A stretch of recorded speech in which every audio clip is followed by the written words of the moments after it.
você fizer essa parte, no final do ano a gente viaja. E a gente está o ano inteiro só pensando na viagem. Deus está dizendo, busque em primeiro lugar o meu reino e a minha justiça. E as demais coisas, Joel, vos serão acrescentadas. Esse é o princípio da mordomia. Que se você quiser, a gente pode falar em algum momento ao longo do podcast. Você fica matutando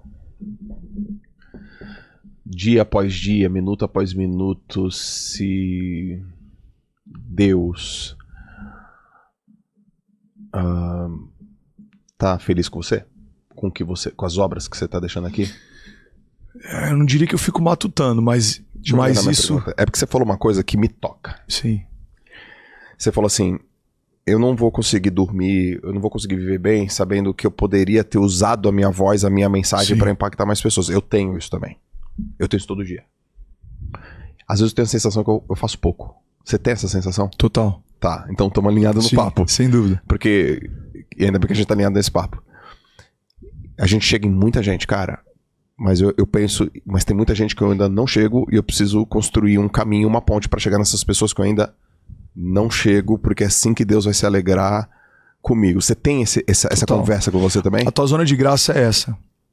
Por que você se preocupa com qual está sendo o destino final da sua voz? Porque você tem voz. Se a tua zona de graça fosse, talvez, sei lá, construção, você é um cara que constrói. Você constrói ecossistemas, você constrói mundos, você constrói prédios. Talvez a tua dor seria conectada à tua zona de graça. Cara, o que eu estou construindo que vai além de mim? Cada um tem uma dor que ela é diretamente conectada à sua zona de graça. Por quê? Porque a quem muito é dado... Fala de novo. Muito é cobrado. Cada um tem uma dor... que é diretamente conectada à sua zona de graça. Caraca, eu nunca ouvi isso. E é verdade, cara. É porque você não vai ser cobrado por aquilo que você não carrega. Exato. Porque ninguém pode dar o que não tem. Exato. Então quando Deus exige ou espera algo de você, Ele exige ou espera algo na medida que te foi confiada. Exato. E na zona de graça que te foi entregue. Por quê? Porque Deus é justo. Ele não pode esperar de você algo que Ele sabe que você não carrega. Cara, pega isso aqui. Alguns anos atrás, e não tem mais do que 4 anos, eu tô precisando pagar umas contas e eu tô sem nada na conta. E aí eu lembro, caramba, tem dinheiro no cofre da Cessi, que é a minha filha mais velha, de 11 anos. Na época ela devia ter 7. E aí eu falo com a Kezinha, amor, eu vou quebrar o cofre da Cessi e depois eu compro outro e coloco de novo. Eu vou lá, quebro o cofre da Cessi, pego o dinheiro que tem e uso para pagar uma conta.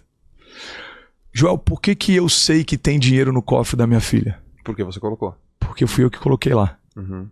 Por que o pai espera algo de você? Porque ele sabe o que ele depositou em você. Exato. Então, aquele que te deu o que você tem, aquele que te estabeleceu onde você está, ele sabe o que você pode. E é por isso que quando a gente fala, Deus, eu não consigo, e ele sabe que consegue, ele fala, você sabe que você pode mais. Você sabe que você pode mais. Qual que é meu entendimento? Fernandes, se for para fazer para você sabe qual é o seu limite. Se for para fazer para os seus filhos, você sabe qual é o seu limite. Não estabeleça para mim um limite menor do que os que você já estabeleceu para você. Então, se eu fico sem dormir para fazer um lançamento digital, eu posso ficar sem dormir para fazer algo para ele ou para ter tempo com ele. Se eu me desgasto por uma semana para fazer algo que tem a ver com o meu ecossistema, eu consigo tirar uma semana para fazer algo que tem a ver com a agenda dele. Então, o que eu acredito isso aqui é muito forte. Todas as vezes que Deus estabelece sobre um homem uma nova medida de prosperidade ou de autoridade, é estabelecida também uma nova medida de juízo. Eu preguei sobre isso algumas semanas atrás e o tema da mensagem se chama O Poder da Entrega. Você quer ouvir sobre? Eu posso falar em 5 minutos. Pode falar em 1 hora. Cara, eu tô dirigindo, voltando para casa, e eu tinha acabado de participar de um projeto que se chama Legendários, na montanha. E eu vi alguns homens grandes da nação chorando com um pedaço de pão partido na hora do lanche, cara. E aquilo me impactou porque eu sei do backstage de alguns deles, eu sei como eles têm prosperado e o quanto que eles têm sido abençoados. Mas eu vi esses mesmos homens com pedaços de pão partido na montanha, cara, chorando de gratidão.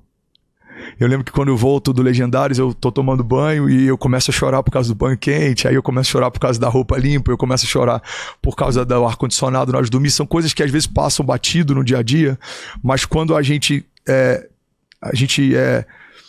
removido desse ambiente, a gente começa a valorizar o que sempre teve lá e a gente talvez nem percebia mais.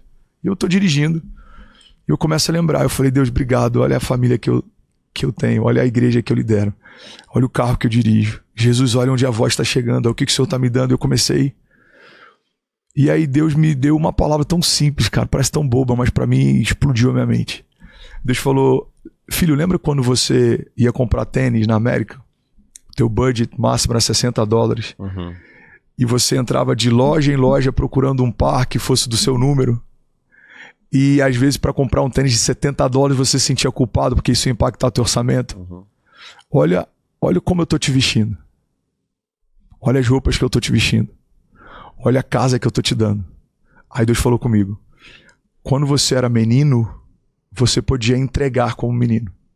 Mas se eu te estabeleci como um príncipe, agora você precisa entregar como um príncipe. Porque quando eu aumento a tua medida de autoridade, eu aumento a tua medida de juízo. Joel, eu chego para a igreja e eu compartilho essa mensagem.